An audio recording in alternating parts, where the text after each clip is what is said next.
صلاۃ التسبیح.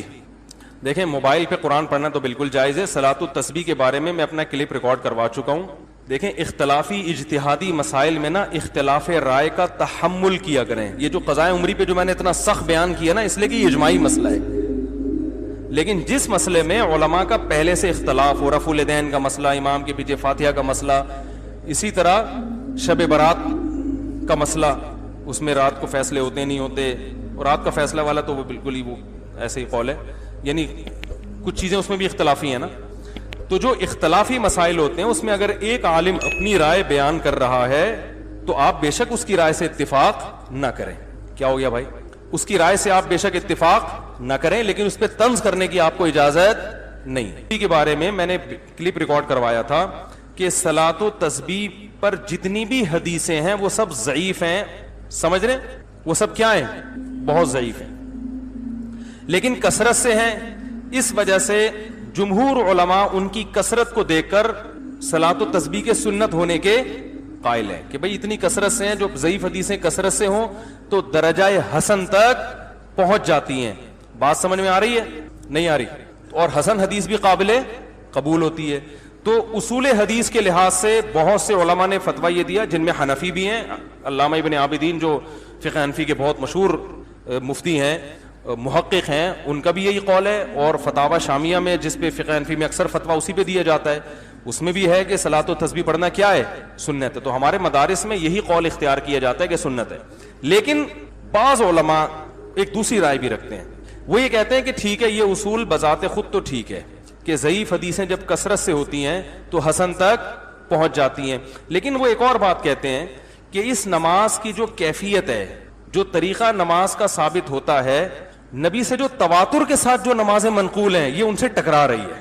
یعنی بعض دفعہ کمزور دلیل کو بھی لے لیا جاتا ہے، لیکن اگر وہ کمزور دلیل متواتر دلیل کے اگینسٹ ہو رہی ہے تو پھر اس کو نہیں لیا جاتا ہے. اور خاص طور پر جو امام ابو حنیفہ اس بارے میں بہت زیادہ سخت ہیں.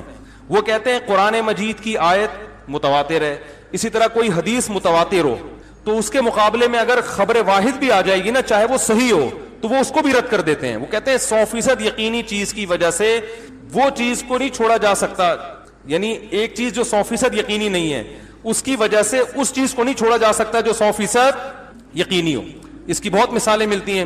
حدیث میں آتا ہے کہ البکر بالبکری جلد 100 و تغریب عام. کنوارا مرد اور عورت جب زنا کرے تو 100 کوڑے لگاؤ اور 1 سال کے لیے جلا وطن کرو. بالکل صحیح حدیث ہے، بخاری کی حدیث ہے. لیکن امام حنیفہ نے اس حدیث کو کے ظاہر کو نہیں لیا. اب لوگ اعتراض کرتے ہیں امام صاحب نے بخاری کی حدیث چھوڑ دی، یہ اتنی صحیح حدیث چھوڑ دی. بھائی اس لیے چھوڑ دی ہے کہ یہ قرآن کے کیا ہے؟ اگینسٹ ہے. قرآن میں جو زانی کی سزا بیان کی جا رہی ہے وہ یہ ہے کہ الزانیۃ والزانی فاجلدوا کل واحد منہما 100 جلدہ. زنا کرنے والے مرد اور عورت کو 100 کوڑے لگاؤ. اس میں اللہ تعالیٰ نے مزید کوئی سزا بیان بولو نا بھائی نہیں کی. اگرچہ یہ بخاری کی حدیث ہے لیکن قرآن کے مقابلے میں مضبوط نہیں ہے. اس کی یوں سمجھ لیں کہ قرآن کی کوئی ایک آیت کا انکار کر دیتا ہے فوراً کافر. بخاری کی کسی حدیث کا انکار کر دے گا کافر نہیں ہوگا. گمراہ ہم ضرور کہیں گے، کافر نہیں ہوگا. تو اس لیے انہوں نے اس حدیث میں تعویل کی ہے، رد نہیں کیا. تعویل کا مطلب بھئی یہ سیاسی حکم ہے کہ 1 سال کے لیے جلا وطن کر دو، کیونکہ ایک ہی جگہ رہ کر عشق معاشقہ ہو گیا ہوگا، زنا کر رہے ہیں، ان کو ایک دوسرے سے دور کر دیں گے. تو اگر حاکم اور قاضی یہ سمجھتا ہے کہ ان کو جلا وطن کرنے سے فائدہ ہے، زنا چھوڑ دیں گے تو کرنا چاہیے، نہیں سمجھتا تو بعض دفعہ جلا وطن کرنے میں فائدے کے بجائے نقصان ہے. اس لیے کہ یہاں تو مقامی لوگ ہیں، جب انسان اجنبی جگہ پہ جاتا ہے تو برائی کی طرف قدم اور زیادہ. خاص طور پہ لڑکی کو جب جلا وطن کریں گے تو اس کے پاس کمانے کا اور کوئی ذریعہ نہیں ہوگا، وہ زنا ہی کو پیشہ بنا سکتی ہے. سمجھ میں آ رہی ہے بات؟ اب لوگ تو کہہ دیں گے بخاری کی حدیث، حنفی لوگ بخاری کی حدیث نہیں مانتے، بخاری کی حدیث او بھائی مانتے ہیں لیکن قرآن کو پہلے فوکس کرتے ہیں. لیکن بہت سے فقہا نے اس حدیث کو بھی لیا ہے، ان کے اپنے اصول ہیں. ہر فقیہ کا اپنا اصول ہوتا ہے اور سب صحیح ہے ہمارے نزدیک. لیکن امام حنیفہ کا اصول اس بارے میں بہت سخت ہے کہ جو متواتر احادیث سے اور قرآن سے جو چیز ثابت ہوگی تو اگر کوئی چیز اس کے اگینسٹ ہوگی تو اسی جیسی پاورفل ہونی چاہیے، ورنہ اصول یہ ہے کہ وہ اس کو رد کر دیتے ہیں. تو صلاۃ و تسبیح والی جو نماز ہے اس سے بعض دفعہ ایسی چیزیں ہوتی ہیں جس سے عام نمازوں میں سجدہ سہو واجب ہو جاتا ہے. مثلا نبی صلی اللہ علیہ وسلم سے تواتر کے ساتھ جو نماز منقول ہے اس میں کیا ہے کہ تلاوت اور رکوع میں وقفہ، بولتے کیوں نہیں نہیں ہونا چاہیے. صلاۃ التسبیح میں ہر رکعت میں وقفہ ہوتا ہے.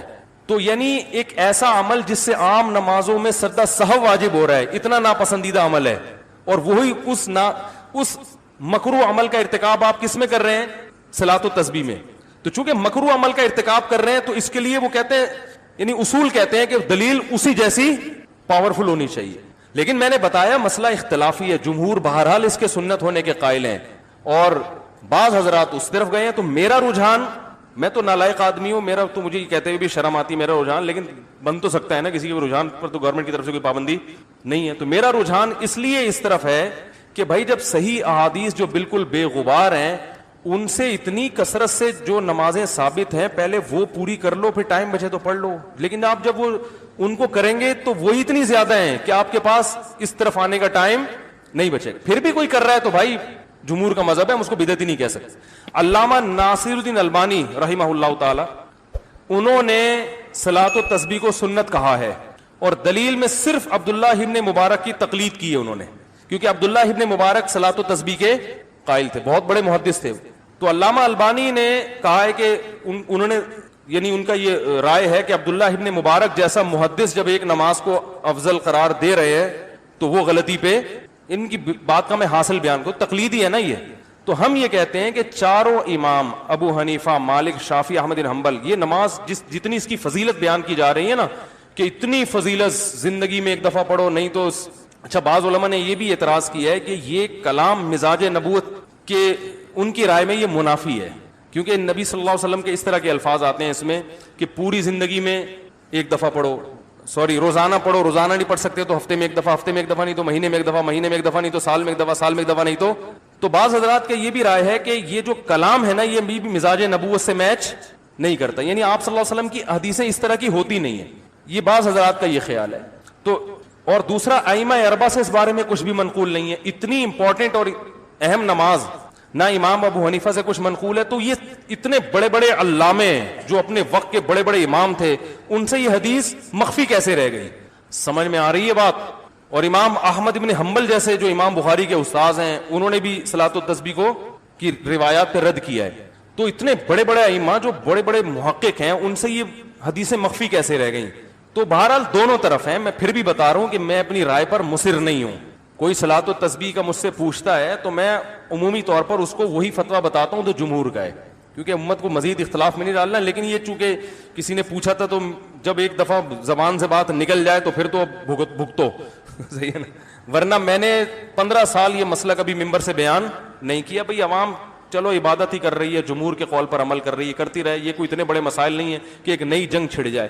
لیکن وہ ہو گئی, وہ زبان سے نکل گیا تو پھر اس پہ توپوں کا رخ دھاڑ ٹھیاؤ پوری فائرنگ ہو رہی ہے. یہ دیوبندی نہیں ہے, یہ یوں نہیں ہے, تو یہ فلانا نہیں ہے, تو یہ یوں نہیں ہے, تو یہ حنفی نہیں ہے, کوئی پتہ نہیں کیا کیا بنا دیا مجھے. تو اتنا بڑا مسئلہ نہیں ہے, پڑھ لیں, ٹھیک ہے نا. میں نہیں پڑھتا, مجھے گن پوائنٹ پہ کسی کا باپ بھی نہیں پڑھا سکتا, ٹھیک ہے نا.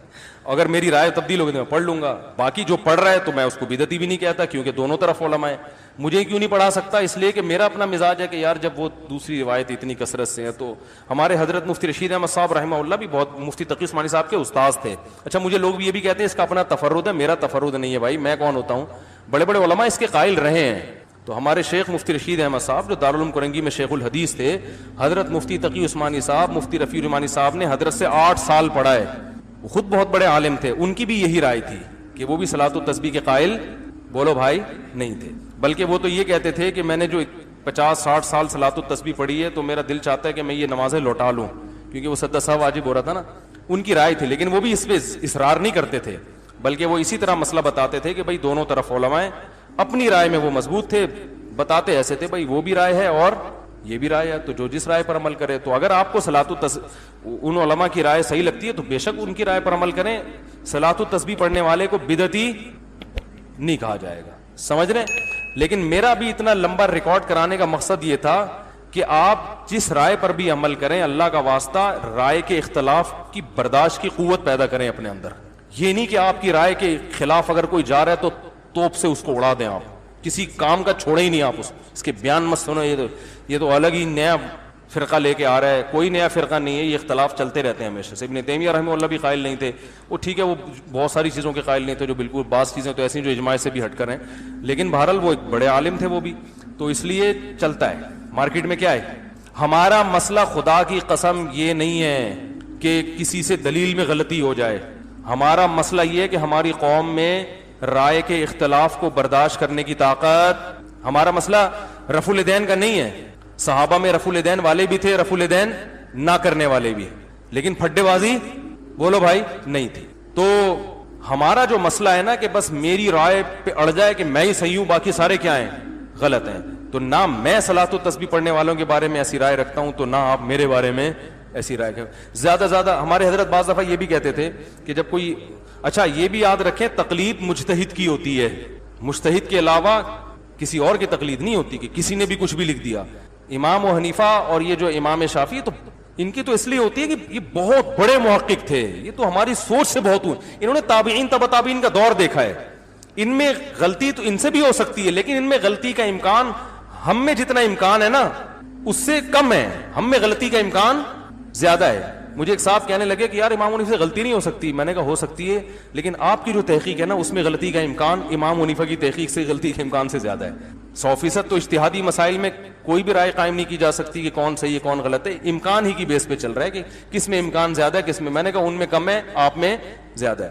تو امام حنیفہ کے بعد جو لوگ ہیں, تو پھر کوئی جو مفتی ہو جو خود تحقیق کر سکتا ہو, اس کے لیے پھر ہر ایک کے قول کو بالکل ہی جو ہے نا وہ, تبھی ایسا ہوتا ہے. بہت سارے اقوال ہیں شامیہ میں ہیں جن پہ فتویٰ نہیں دیا جاتا, تو یہ چلتا ہے مارکیٹ میں, سب چلتا ہے. تو اس میں زیادہ ٹینشن لینے کا نہیں ہے. بولے یہ بھی ٹھیک ہے. اور زیادہ زیادہ بول دیں مفتی صاحب کا تفرد ہے. کیا بول دیں؟ بولے صاحب کی اپنی مفتی صاحب کبھی کبھی سٹیا جاتے ہیں. یہ کمنٹ کر لیں یار مفتی صاحب بہت اچھے ہیں, بہت اچھا بیان کرتے ہیں, کبھی کبھار پٹری سے اتر جاتے ہیں. اتنا لکھ دیں تو بھی مجھے کوئی تکلیف نہیں ہوگی. اس دفعہ صلاۃ و تسبیح کے معاملے میں مفتی صاحب پٹری سے اتر گئے ہیں, بس اتنا بول دیں چلے گا. بھائی کوئی بھی پٹری سے کسی بھی وقت ٹرینیں اترتی ہیں, ہمارے جہاز اتر جاتے ہیں.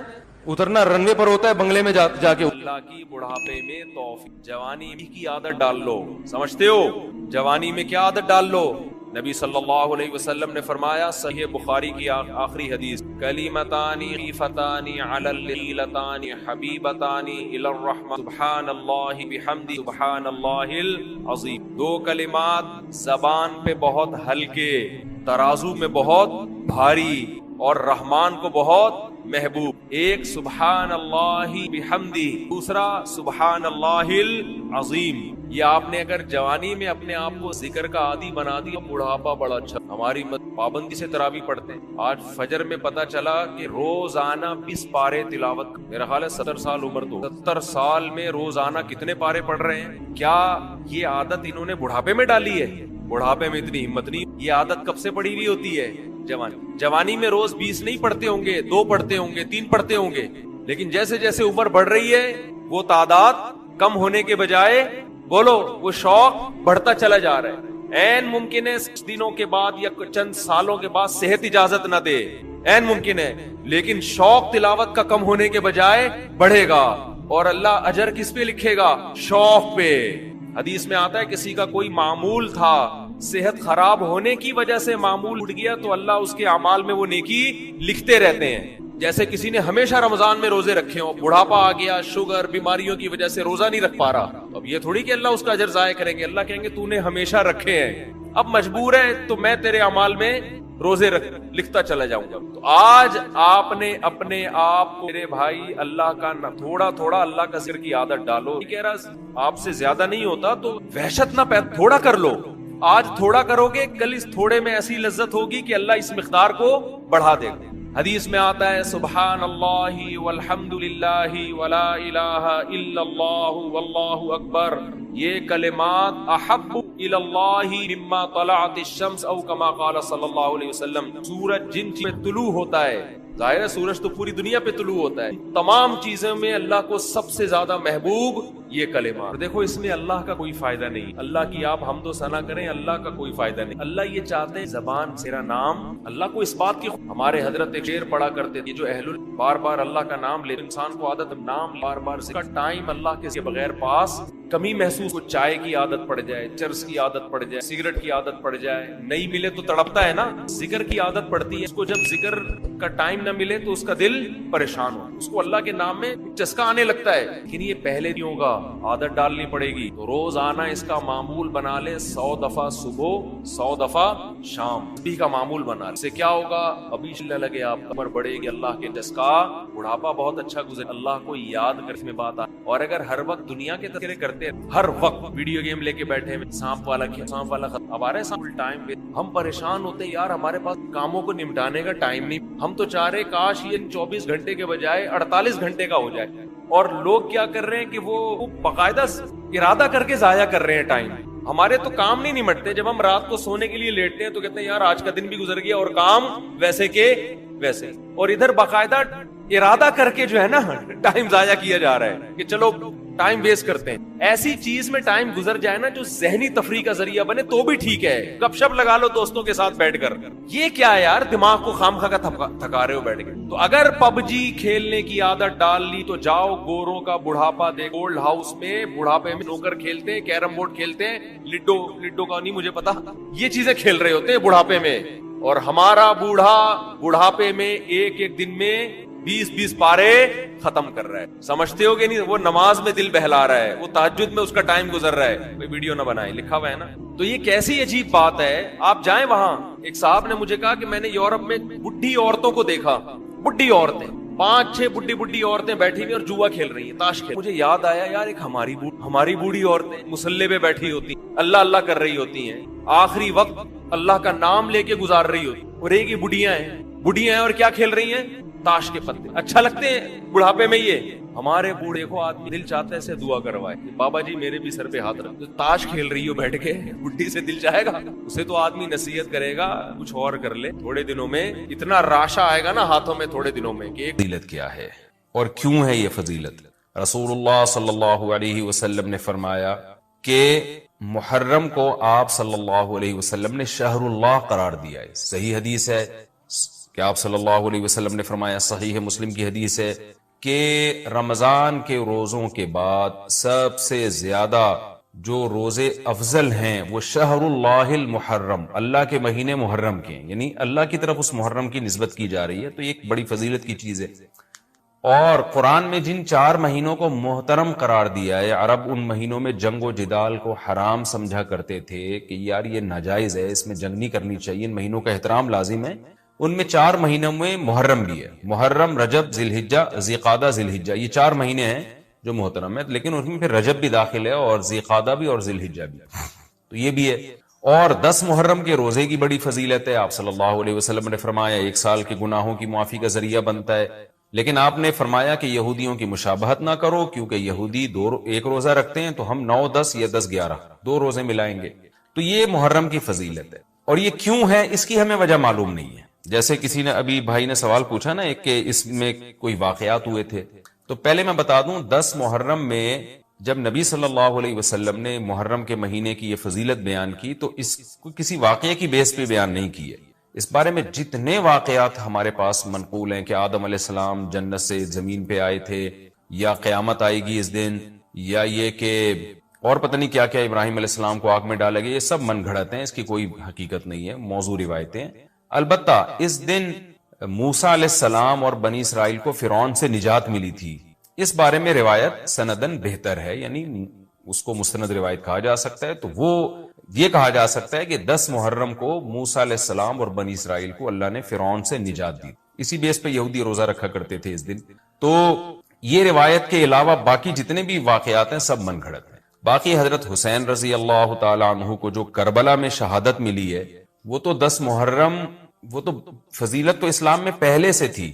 تو حضرت حسین رضی اللہ تعالیٰ عنہ کا واقعہ تو بعد میں ہوا ہے, تو اس سے حضرت حسین کی شہادت کو اور فضیلت مل گئی کہ آپ کو ایک مقدس دن میں اللہ تعالیٰ نے شہادت عطا فرمائی ہے. تو اب کیا مسئلہ ہے, اب میں جو ہے نا نمبر وار سوال پڑھ کے بتاتا ہوں, نمبر وار جو ہے نا, تاکہ وہ بحث ہماری گچ مچ نہ ہو جائے. ابھی سارے سوال میں نے اکٹھے پڑھ لیے تھے تاکہ آپ کو پتا چلے کہ آج محرم کے بارے میں کیا معلومات ہم شیئر کریں گے, کیا مسائل میں بتاؤں گا. محرم میں کالے کپڑے پہننا, یہاں سے ہمارے سوالات شروع ہوئے تھے. محمود صاحب نے انڈیا سے پوچھا تھا.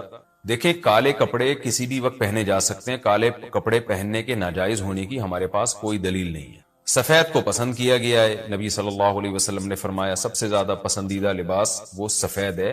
کفنوا فیہا موتاکم، اپنے مردوں کو بھی اسی میں دفن کیا کرو. اس لیے سفید لباس کو آپ صلی اللہ علیہ وسلم نے افضل قرار دیا، اس میں پاکیزگی زیادہ ہے. باقی نبی صلی اللہ علیہ وسلم نے مختلف رنگوں کے کپڑے پہنے. اس کی علماء وجہ یہ بیان کرتے ہیں کہ اس زمانے میں غربت تھی، آپ نے سفید لباس کو پسند تو کیا لیکن نبی کے لیے ہر وقت سفید لباس کا انتظام کرنا آسان نہیں تھا، غربت تھی. لباس پہن لینا ہی بڑی بات ہوتی تھی کہ لباس مل جائے کسی کو. کتنے واقعات ہیں کہ ازار ہے تو قمیض نہیں ہے، قمیض بڑی مشکل سے کسی کو ملتی تھی، کچھ چادر نہیں ہے اوپر پہننے کی. اتنی غربت کا عالم تھا، تو اس میں آپ صلی اللہ علیہ وسلم یہ تکلف کرتے کہ ہر قیمت پہ میرے لیے سفید لباس لے کر آؤ. تو یہ آپ صلی اللہ علیہ وسلم کے مزاج میں جو سادگی تھی یہ اس کے خلاف تھا. تو آپ نے دنیا میں تکلف نہیں کیا، جو جیسا لباس ملا پہن لیا، پسند سفید کو کیا. لہذا آج کیا ہے کہ آج اللہ نے لوگوں کو مالی وسعتیں دی ہیں، تو جو لوگ سفید لباس کا معمول بنا سکتے ہیں ان کے لیے افضل یہی ہے کہ وہ سفید لباس پہنا کریں، کیونکہ نبی صلی اللہ علیہ وسلم نے ہمیں اس کی ترغیب دی ہے. خود کیوں نہیں پہنا؟ اس میں تکلف تھا، یعنی پراپر انتظام کرنا مشکل تھا، تو جو آیا پہن لیا آپ صلی اللہ علیہ وسلم نے. کیونکہ ایک چیز مشکل ہے، اس میں اتنا تکلف کرنا یہ خود بھی تو نبی کے مزاج کے خلاف ہے. تو اس لیے ہم کہتے ہیں کہ بھئی جو ملے پہن لو، لیکن اگر لوگ آج کل تو لباسوں میں تکلف ویسے ہی بہت ہو رہا ہے، تو آپ نے جب سلوانے ہی ہیں، خریدنے ہی ہیں، تو سفید کو ترجیح دیں. آپ اس میں پاکیزگی زیادہ ہے، اس میں طہارت زیادہ ہے. آپ سفید لباس کے عادی ہو گئے، آپ سے کلر والا لباس پہنا نہیں جائے گا. میں نے تو 15-20 سال میں نے سفید لباس پہنا ہے، تو مجھے پتا ہے کہ پھر کلر والا لباس نہیں پہنا جاتا. سفید میں پاکیزگی اتنی ہے. اب میں پہنتا ہوں کلر والا لباس، وہ وجہ اس کی ہے کہ بعض دفعہ گھر والوں کا اصرار ہوتا ہے، بعض دفعہ کیمرے کی ریکوائرمنٹ ہوتی ہے، وہ کیمرہ سفید لباس کو کیچ نہیں کر پا رہا ہوتا، وہ کیمرہ مین کہہ رہا ہوتا ہے بھائی کوئی اور کلر، کوئی اور کپڑے پہن کے وغیرہ وغیرہ. تو خیر میرا عمل تو کوئی حجت نہیں ہے، لیکن افضل یہی ہے کہ سفید لباس کو ترجیح دی جائے، پہنا جائے. اور علماء صلحاء اکثر عموماً ہم نے دیکھا ہے کہ سفید لباسی کو ترجیح دیتے ہیں. کلر والا بھی جائز ہے لیکن بہتر ہی ہے. تو محرم میں بھی سفید ہی ہے، سفر میں بھی سفید ہی ہے، ربیع الاول میں بھی سفید ہے. تو محرم میں سفید کے بالکل الٹ کر لینا، کالا پہن لینا، یہ تو بالکل سفید کے اپوزٹ ہو گیا نا. تو ہم یہ نہیں کہہ رہے کہ کالا لباس پہننا ناجائز ہے، لیکن آپ سفید سے اگر آپ نے یوٹرن لیا بھی تھا تو گرے پہ آ جاتے، گرین پہ آ جاتے، ایک دم آپ بلیک پہ آ گئے، تو بہرحال یہ یعنی کراہت سے خالی نہیں ہے، اس کا معمول بنا لینا. تو ناجائز میں نہیں کہہ رہا، تھوڑا سا ناپسندیدہ ہے کہ آپ سنت پر عمل نہیں کر رہے تو سنت کے بالکل اگینسٹ تو نہ جائیں نا آپ، یعنی بالکل ہی کالا پہن لیں تو بالکل اس کے اپوزٹ ہے. جائز ہے کالا پہننا بھی، لیکن بہتر بہرحال نہیں ہے. اور محرم میں کالا پہننا تو ہماری رائے میں بالکل ناجائز ہے، کیونکہ یہ شیعہ حضرات کی اپنی ایک رائے ہے، ان کی اپنی ایک دلیل ہے، ان کا اپنا ایک کانسیپٹ ہے. وہ یہ ہے کہ محرم میں حضرت حسین شہید ہوئے تھے تو ایک بڑے غم کی بات تھی، تو ہم غم منانے کے لیے کالا کپڑا پہنتے ہیں. تو ان کا مسلک ہے، وہ جیسے مسلک پہ اپنے عمل کرنا چاہیں وہ اللہ کے سامنے جواب دہ ہوں گے. ہم کسی کے مسلک پہ طنز نہیں کر رہے، ہم کوئی فرقواریت اور تشدد کی بات کرنا مناسب نہیں ہے، ملکی حالات اس کے متحمل نہیں ہیں. لیکن میں اہل سنت والجماعت حضرات سے کہتا ہوں کہ آپ یہ فیصلہ کریں بھائی، آپ یا تو پورے شیعہ ہو جائیں یا پورے سنی ہو جائیں. تو اگر آپ اہل سنت والجماعت کو فالو کرتے ہیں، اور اہل سنت والجماعت کے ہاں جو قرآن اور حدیث اور صحابہ یہ حجت ہے، تو ہمیں تو قرآن و حدیث میں کہیں بھی نہیں ملتا کہ غم میں تم کالے کپڑے پہنو یا غموں کو مناؤ. قرآن میں کیا ہے؟ الذین اذا اصابتہم مصیبۃ قالوا انا للہ وانا الیہ راجعون. اہل ایمان کو جب کوئی مصیبت پہنچتی ہے تو وہ کہتے ہیں ہم اللہ ہی کے لیے ہیں اور ہم نے اللہ ہی کی طرف لوٹ کر جانا ہے. وہ صبر کرتے ہیں. حضرت حسین رضی اللہ تعالی عنہ کی شہادت یہ بہت بڑا غم ہے، بہت بڑا غم ہے، لیکن اس غم کو ہر سال منانا، اس کے لیے شرعی دلیل کی ضرورت ہے. اہل بیت کی تعلیمات کو فالو کیا جائے گا. آپ کسی کی محبت میں اس کی تعلیمات کو نہیں توڑ سکتے. اہل بیت کی بھی یہی تعلیمات ہیں کہ صبر سے کام لینا چاہیے ہمیں. اور غم منانا بھی اگر کسی کا ہونا، جیسے آپ کے والد کا انتقال ہو گیا، تو اس میں بھی شریعت آپ کو اجازت نہیں دیتی کہ آپ کالے کپڑے پہنے غم منانے کے لیے، بلکہ اس میں بھی شریعت کیا کہتی ہے کہ غم پہ صبر کریں. جو آنسو آپ روک سکتے ہیں اس کو بہائیں نہیں، اور صبر کریں. تو غیر یعنی اختیاری طور پر جو آپ کو رونا آ رہا ہے وہ معاف ہے. تو جب غم پہنچا ہو اس وقت شریعت آپ کو غم کے طور پہ کالے کپڑے پہننے کی اجازت نہیں دے رہی. تو جب غم 1400 سال پرانا ہو اور ہر سال اس تاریخ پہ آپ کو منانے کی شریعت کیسے اجازت دے رہی ہے؟ یہ تو ایک طرح کی برسی ہو گئی نا. نبی صلی اللہ علیہ وسلم کے وفات سے بڑا غم کو اس امت کو ہوگا؟ ربیع الاول میں آپ صلی اللہ علیہ وسلم کی وفات ہوئی، لیکن ربیع الاول ہر سال آتا تھا. صحابہ، تابعین، تبع تابعین، خود اہل بیت کیا اس ربیع الاول میں کوئی غم مناتے تھے؟ بالکل بھی نہیں. اس مہینے میں شادیاں بھی کرتے تھے, جو خوشی کی بات ہوتی تھی اس پہ خوشی بھی مناتے تھے. تو ہمیں نہیں ملتا کہ صحابہ, تابعین یا خود اہل بیت نے یا سیدنا حسن اور حسین رضی اللہ عنہما یا سیدنا علی ابن ابی طالب رضی اللہ عنہ کی یہ تعلیمات ہو کہ غم کو ہمیں منانا ہے کالے کپڑے پہن کے یا کسی بھی طریقے سے اسلام میں غم منانے کی آپ کو اجازت نہیں. بعض لوگ یہ دلیل دیتے ہیں کہ حضرت حسین رضی اللہ تعالیٰ عنہ کا غم تو نبی نے بھی منایا ہے, اور نبی صلی اللہ علیہ وسلم نے جب یہ بتایا کہ امت میرے نواسے کو شہید کرے گی تو آپ رونے لگے.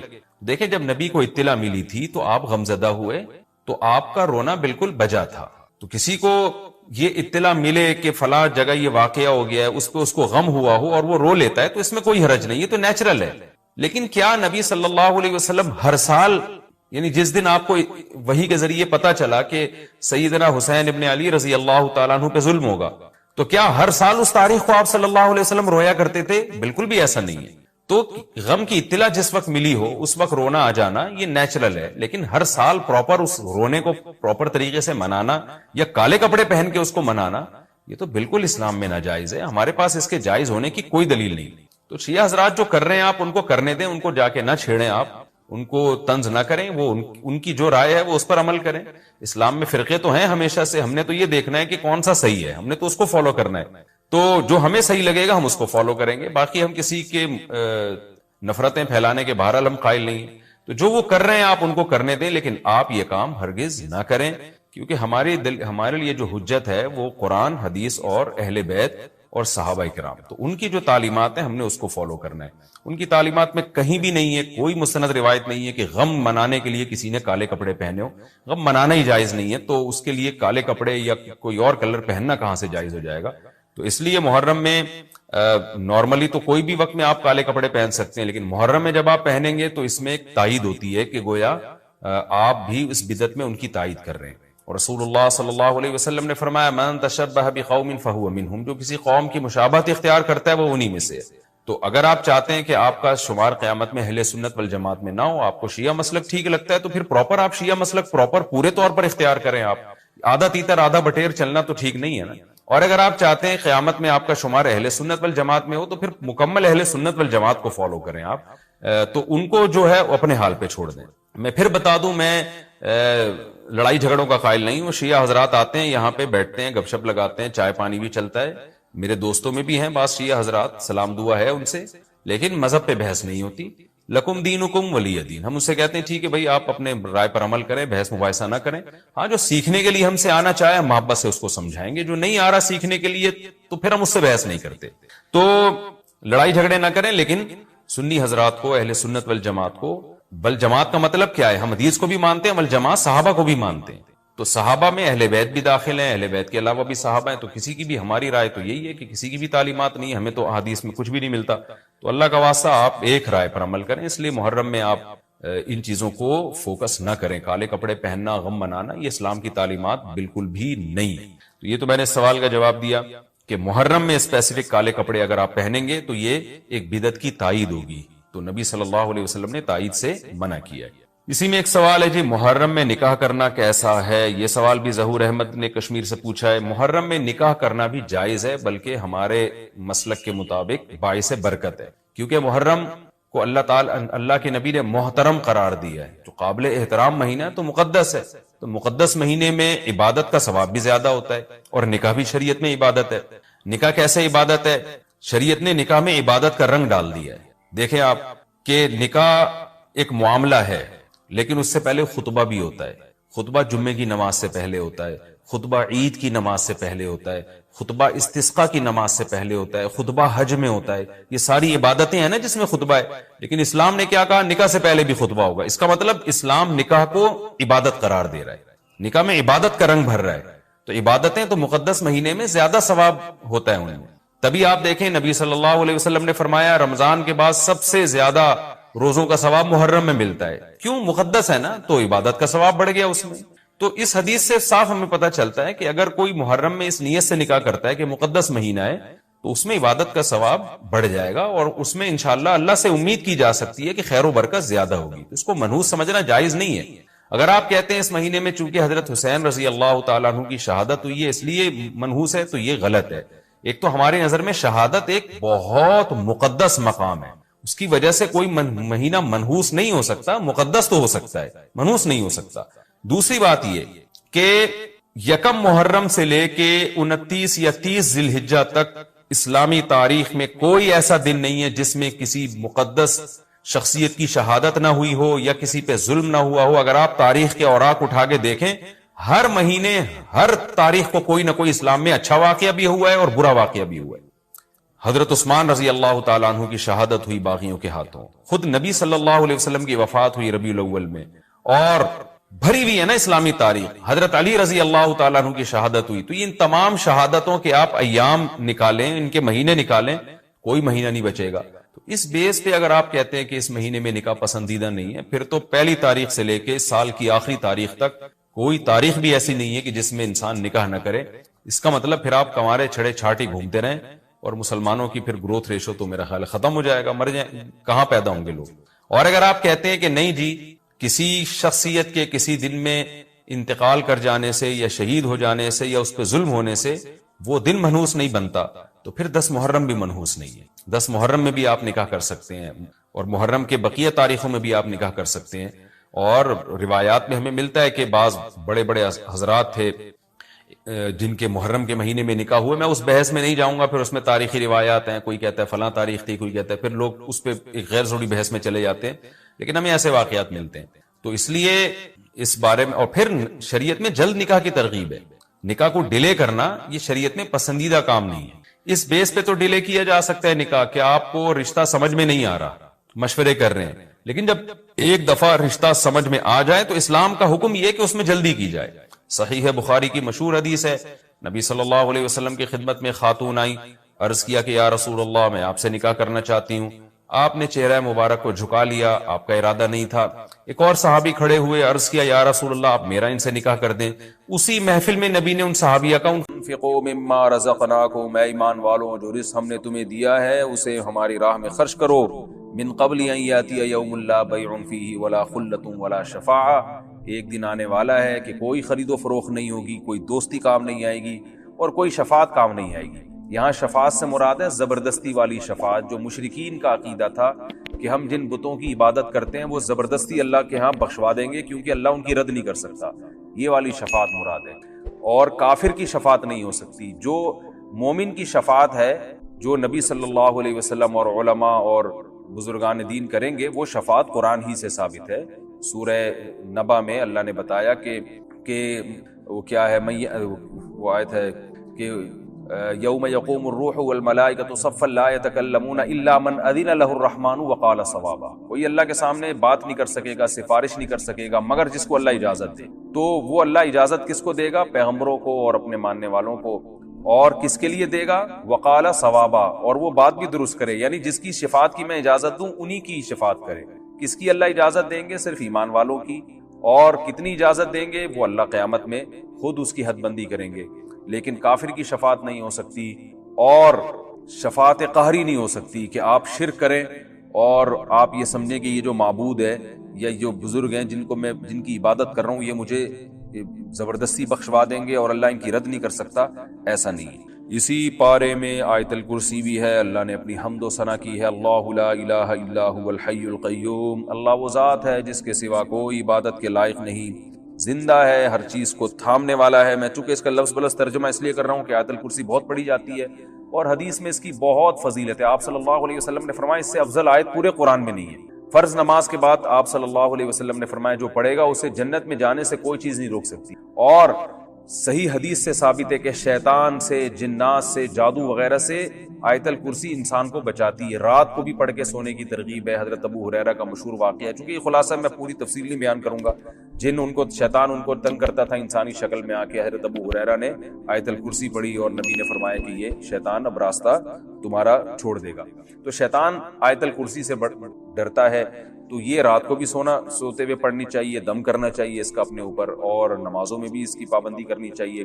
یہ جو آج کل جھوٹے روحانی عاملین بنے ہوئے ہیں نا، الٹی سیدھی چیزیں بتا رہے ہوتے ہیں، ان کے پاس جانے کی ضرورت نہیں۔ کسی پہ جن ہو یا کوئی ایسا مسئلہ ہو، جادو، آیت الکرسی پڑھ کے اس پہ دم کریں۔ تو اللہ وہ ذات ہے جس کے سوا کوئی عبادت کے لائق نہیں۔ اور یاد رکھیں، جتنا مفہوم ذہن میں رکھ کے جب دم کریں گے تو زیادہ فائدہ ہوگا، اور مفہوم ذہن میں رکھ کے پڑھیں گے تو زیادہ ثواب ملے گا۔ اللہ لا الہ الا ہو، اللہ وہ ذات ہے جس کے سوا کوئی عبادت کے لائق نہیں۔ الحی، زندہ ہے، القیوم، ہر چیز کو تھامنے والا ہے، لا تأخذہ سنۃ، اسے نہ اونگ آتی ہے، ولا نوم، اور نہ نیند آتی ہے، لہ ما فی السماوات وما فی الارض، اسی کے لیے ہے جو کچھ آسمانوں میں اور جو کچھ زمین میں۔ من ذا الذی یشفع عندہ الا باذنہ، کون ہے جو اللہ کے سامنے کسی کی سفارش کر سکے سوائے اس کی اجازت کے؟ جس کی اللہ اجازت دے گا تو اس کے حق، اس کی تو سفارش ہو سکتی ہے، باقی کسی کی نہیں ہو سکتی، کسی میں دم نہیں ہے۔ یعلم ما بین ایدیہم وما خلفہم، جو کچھ لوگوں کی ماضی میں ان سے پہلے گزر چکا اللہ وہ بھی جانتا ہے، اور جو ان کے سامنے ہے بعد میں آنے والا ہے اللہ وہ بھی جانتا ہے۔ ولا یحیطون بشیء من علمہ الا بما شاء، اللہ تو سب کچھ جانتا ہے، لیکن لوگ اللہ کے علم میں سے کسی بھی چیز کا احاطہ نہیں کر سکتے۔ اللہ کے پاس جو علم ہے اس میں سے کچھ بھی حاصل نہیں ہو سکتا الا بما شاء، مگر جتنا اللہ چاہے۔ تو آج دنیا میں جتنی بھی نالج ہے وہ اللہ کے علم کا اربواں اور کروڑواں حصہ بھی نہیں ہے، اور یہ بھی وہ ہے جو اللہ نے چاہا ہمیں دے دیا۔ وسیع کرسیہ السماوات والارض، اس کی جو بادشاہت کی کرسی ہے وہ آسمانوں اور زمینوں پہ پھیلی ہوئی ہے۔ ولا یؤودہ حفظہما، اور آسمانوں اور زمینوں کی حفاظت اللہ کو تھکاتی نہیں ہے۔ وہو العلی العظیم، وہ بلند مرتبے والا اور عالی شان ہے۔ یہ آیت الکرسی ہے جس کا میں نے آپ کو ترجمہ بتایا، آپ ترجمہ کے ساتھ اس کو یاد کریں اور پھر پڑھیں گے تو انشاءاللہ زیادہ فائدہ ہوگا۔ اسی صورت میں اللہ نے یہ بھی بتا دیا، لا اکراہ فی الدین، دین میں زبردستی نہیں ہے۔ اسلام میں کافر کو گن پوائنٹ پہ مسلمان نہیں کیا جا سکتا۔ فقط تبین الرشد من الغی، اس لیے کہ اللہ فرماتے ہیں سیدھا راستہ اور غلط راستہ بالکل واضح ہے، اسلام اور کفر بالکل واضح ہے، تو اب گن پوائنٹ پہ کسی کو مسلمان بنانے کی ضرورت ہی نہیں ہے۔ اور جو ہے اتنا واضح ہے کہ جو بھی اس اسلام کے راستے کو فالو نہیں کرے گا وہ اپنی ہاتھوں سے اپنے آپ کو جہنم کے گڑھے میں ڈال رہا ہے۔ یعنی ہم نے حق اور باطل میں کوئی کنفیوژن چھوڑی نہیں۔ اور آج بھی آپ دیکھ سکتے ہیں اسلام کے حکام کو آپ کمپیئر کریں دیگر مذاہب سے تو دودھ کا دودھ پانی کا پانی ہو جائے گا۔ وَمَن يَكْفُرْ بِالطَّاغُوتِ وَيُؤْمِن بِاللَّهِ فَقَدِ اسْتَمْسَكَ بِالْعُرْوَةِ الْوُثْقَىٰ، فرمایا جو اللہ پر ایمان لائے اور شیطان کا انکار کرے، اسلام کو فالو کرے تو ایسے جیسے مضبوط چھلے کو تھام لیا۔ کوئی دریا میں ڈوب رہا ہو نا اور مضبوط کڑی کو تھام لے تو بچت ہو جاتی ہے۔ تو اللہ فرماتے ہیں یہ دنیا بھی حوادث کا اور شیطانی جو ہے نا اس میں تصرفات ہوتے ہیں، گمراہیاں پھیلتی ہیں، جو اسلام کے چھلے کو پکڑ لے گا تو وہ بچ جائے گا۔ تو وہ مضبوط چھلا ہے اور مضبوط لگام ہے جس کو پکڑنے سے تمہاری حفاظت ہو جائے گی۔ لن فصام لہا، یہ ٹوٹنے والا نہیں۔ بڑی خوبصورت مثال دی۔ اور اللہ نے یہ بھی فرمایا اللہ ولی الذین آمنوا یخرجہم من الظلمات الی النور، ایمان والوں کا اللہ دوست ہے، ان کو گمراہی سے روشنی کی طرف لاتا ہے۔ یعنی جب آپ اسلام کو فالو کرتے ہیں نا تو آہستہ آہستہ آپ کے سامنے ہدایت کے راستے اور کھلتے چلے جاتے ہیں، حق اور باطل اور ممتاز ہوتا چلا جاتا ہے۔ اور جو اسلام کو فالو نہیں کرتے تو وہ اور زیادہ گمراہی کی طرف چلے جاتے ہیں۔ اس کی مثال دیکھ لیں آپ، یورپ اسلام کو فالو نہیں کر رہا، کیسے کیسے گمراہانہ قانون بنتے چلے جا رہے ہیں۔ گے میرج کو حلال کر دیا، کچھ انسانی سوچنے کی بات ہے، شراب حلال ہے، زنا حلال ہے، گمراہی میں پڑتے چلے جا رہے ہیں، اور اب پتہ نہیں کیا کیا چیزیں حلال ہونے والی ہیں، اللہ کی پناہ۔ تو اللہ فرماتے ہیں ایمان والے جو ایمان کو فالو کرتے ہیں روزانہ ان کی ہدایت بڑھتی ہے، اور جو اسلام کو فالو نہیں کرتا وہ گمراہی سے گمراہی کی طرف چلے جاتے ہیں، اور آئندہ اور زیادہ گمراہ ہو جائیں گے۔ اسی صورت میں اللہ تعالیٰ نے ابراہیم علیہ السلام کا جو نمرود سے بحث ہوئی تھی وہ بھی ذکر کی۔ ابراہیم علیہ السلام نے کہا میرا رب جو ہے، میرا رب زندہ کرتا ہے اور موت بھی دیتا ہے۔ تو بادشاہ نے کیا کہا کہ میں بھی تو زندہ کر سکتا ہوں۔ ایک شخص جس کے پھانسی کا فیصلہ ہونے والا تھا اس کو کہا، چھوڑ دیا، کہ دیکھو یہ مرنے والا تھا، میں نے اس کو حیات دے دی۔ اور ایک آدمی جو بیچارہ بے گناہ تھا اس کو بادشاہ نے قتل کروا دیا، بولا دیکھو میں تو موت دیتا ہوں۔ ابراہیم علیہ السلام نے کہا ٹھیک ہے، میرا رب تو مشرق سے سورج نکالتا ہے، تو مغرب سے نکال کے دکھا۔ تو بیچارہ تو نہیں کہنا چاہیے، وہ جو ہے نا مبہوت ہو گیا۔ اللہ نے اسی میں ایک واقعہ بیان کیا کہ کوئی بزرگ تھے پچھلے زمانوں میں، تو یا کوئی پیغمبر تھے، اس کا قرآن میں ہمیں واضح تذکرہ نہیں ملتا، تو انہوں نے کہا کہ اللہ تو جب ہم ہڈیاں ہو جائیں گے کیسے زندہ کرے گا؟ ان کے دل میں کوئی شبہ یا شک نہیں تھا، بس ویسے ہی اطمینان قلب کے لیے۔ تو قرآن کہتا ہے کہ اللہ نے ان کو موت دے دی۔ کلذی مر علی قریۃ وہی خاویۃ علی عروشہا، ایک بستی کے پاس سے گزرے جو تباہ ہو چکی تھی، تو انہوں نے کہا اللہ یہ تو مر گئے کھپ گئے، کیسے قیامت میں دوبارہ زندہ ہوں گے؟ اللہ نے انہی کو موت دے دی، اور 100 سال کے بعد اللہ نے ان کو اٹھایا، اور پھر اللہ نے پوچھا بتاؤ تم کتنے دن سوئے ہو، یہ کتنے دن تمہیں پر موت واقع ہوئی ہے؟ انہوں نے کہا 1 دن یا اس سے بھی آدھا۔ اللہ نے کہا کہ تمہیں میں نے 100 سال تک موت دی ہے، 100 سال کے بعد اٹھایا ہے۔ فانظر الی طعامک و شرابک لم یتسنى، اپنا کھانا اور پینا دیکھو ذرا بھی خراب نہیں ہوا، 100 سال تک اللہ نے اس کی بھی حفاظت کی۔ وانظر الی حمارک، اور اپنے گدھے کی طرف دیکھو، گدھا جو ہے نا مر کے ہڈیوں کا ڈھانچہ بن چکا تھا، اللہ نے اسے زندہ کر دیا۔ کہا یہ اپنے گدھے کی طرف دیکھو، وَلِنَجْعَلَكَ آیَةً لِلنَّاسِ وَانظُرْ إِلَى الْعِظَامِ كَيْفَ نُنشِزُهَا، دیکھو ان ہڈیوں کو ہم کیسے دوبارہ اکٹھا کرتے ہیں، ثُمَّ نَكْسُوهَا لَحْمًا، ان پہ گوشت کیسے چڑھاتے ہیں۔ ان بزرگ یا جو پیغمبر تھے یا بزرگ تھے، قرآن میں اس کا تذکرہ نہیں ہے، انہوں نے دیکھا تو وہ ساری بوسیدہ ہڈیاں جمع ہوئی ہیں اور پورا گدھا دوبارہ گدھا بن کے کھڑا ہو گیا۔ تو اللہ نے فرمایا جو گدھے کو دوبارہ زندہ کر سکتا ہے وہ انسانوں کو کیوں زندہ نہیں کر سکتا؟ اس طرح سے میں زندہ کروں گا۔ پھر ابراہیم علیہ السلام کا بھی اللہ نے تذکرہ کیا۔ ابراہیم علیہ السلام نے اللہ سے پوچھا اللہ تو مردوں کو کیسے زندہ کرے گا؟ اللہ نے فرمایا ابراہیم کیا تجھے یقین نہیں ہے؟ قال بلا ولکن لیطمئن قلبی، کیوں نہیں ہے اللہ، مجھے تیرے وعدوں پر یقین ہے، بس میں چاہتا ہوں اور اطمینان ہو جائے۔ تو اللہ نے کہا خذ اربعۃ من الطیر، اے ابراہیم آپ 4 پرندوں کو لیں، فصرہن الیک، کسی مخصوص آواز سے ان کو مانوس کریں، پھر ان کو ذبح کر کے ان کے گوشت مکس کر کے 4 پہاڑوں پہ، چاروں کناروں پہ، چاروں طرف ان کے ٹکڑے مکس کر کے ڈال دیں۔ پھر کیا کریں آپ کہ ثم اجعل علی کل جبل منہن جزءا ثم ادعہن، پھر جس آواز سے جس پرندے کو مانوس کیا وہ آواز نکالیں۔ جیسے ابراہیم علیہ السلام آواز نکالتے، چاروں پہاڑوں سے اس خاص پرندے کی بوٹیاں اور پر اڑ کے جڑتے اور پرندہ وہ چلتا ہوا چلا آ جاتا ابراہیم علیہ السلام کی طرف۔ تو وَاعْلَمْ أَنَّ اللَّهَ عَزِيزٌ حَكِيمٌ، اللہ نے یہ منظر ابراہیم علیہ السلام کو دکھایا اور فرمایا یقین کر لے اللہ زبردست غالب ہے اور حکمت والا ہے۔ غالب کا مطلب جو چاہے کرتا ہے، مردوں کو بھی زندہ کر سکتا ہے، اور حکمت والے کا مطلب ہر ایک کو زندہ کر کے دکھائے گا نہیں وہ، کیونکہ ایسے سب کو اللہ دکھاتے پھر تو غیب پر ایمان تھوڑی رہا، پھر تو سارے کافر مسلمان ہو جائیں۔ تو اللہ اپنی قدرت دکھاتا ہے جس کو چاہتا ہے، اور جو اصل قدرت اللہ نے دکھائی ہے وہ تو تمہیں پانی سے جب انسان بنایا، نطفے سے انسان بنا دیا، تو یہ قدرت کافی ہے ایمان لانے کے لیے۔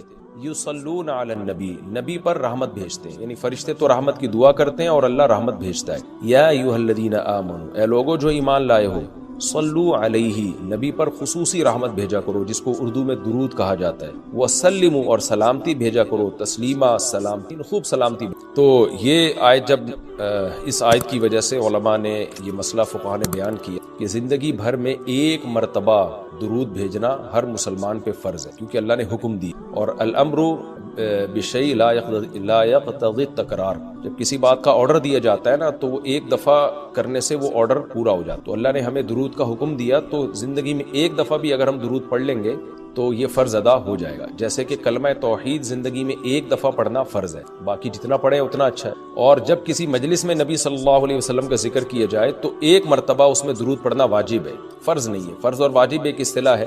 فرض کا مطلب ہوتا ہے جس کی دلیل یقینی اور قطعی ہو، تو چونکہ قرآن نے درود پڑھنے کا حکم دیا تو وہ چونکہ یہ نہیں اللہ نے کہا کہ ہمیشہ پڑھتے رہا کرو، بلکہ پڑھو، تو 1 دفعہ پڑھنا اس قطعی یقینی دلیل کی وجہ سے فرض ہے۔ تو فرضیت ایک ایسی چیز ہوتی ہے جس کا انکار کرنے سے انسان کافر ہو جاتا ہے، کیونکہ اس کی دلیل بہت مضبوط ہوتی ہے۔ اور دوسری حدیث میں آتا ہے کہ وہ شخص بخیل ہے کہ میرے سامنے اس کا تذکرہ کیا جائے اور مجھ پر درود نہ پڑے۔ تو اس حدیث یہ چونکہ خبر واحد ہے، کیونکہ ظاہر ہے قرآن جس طرح تواتر کے ساتھ ثابت ہے، اس طرح اخبار آحاد جو خبر واحد ہوتے ہیں اس طرح تواتر کے ساتھ ثابت ہے، تو اس میں تعویل کا بھی امکان ہوتا ہے۔ تو اس لیے فقہاء، خاص طور پر احناف جو ہیں، فقہاء حنفیہ، انہوں نے فرض اور واجب ایک ٹرم بنائی ہے شرعی مسائل کو سمجھانے کی۔ تو اس لیے انہوں نے کہا کہ جب کسی مجلس میں نبی کا نام آئے نا تو اس مجلس میں 1 دفعہ کم سے کم درود پڑھنا واجب ہے۔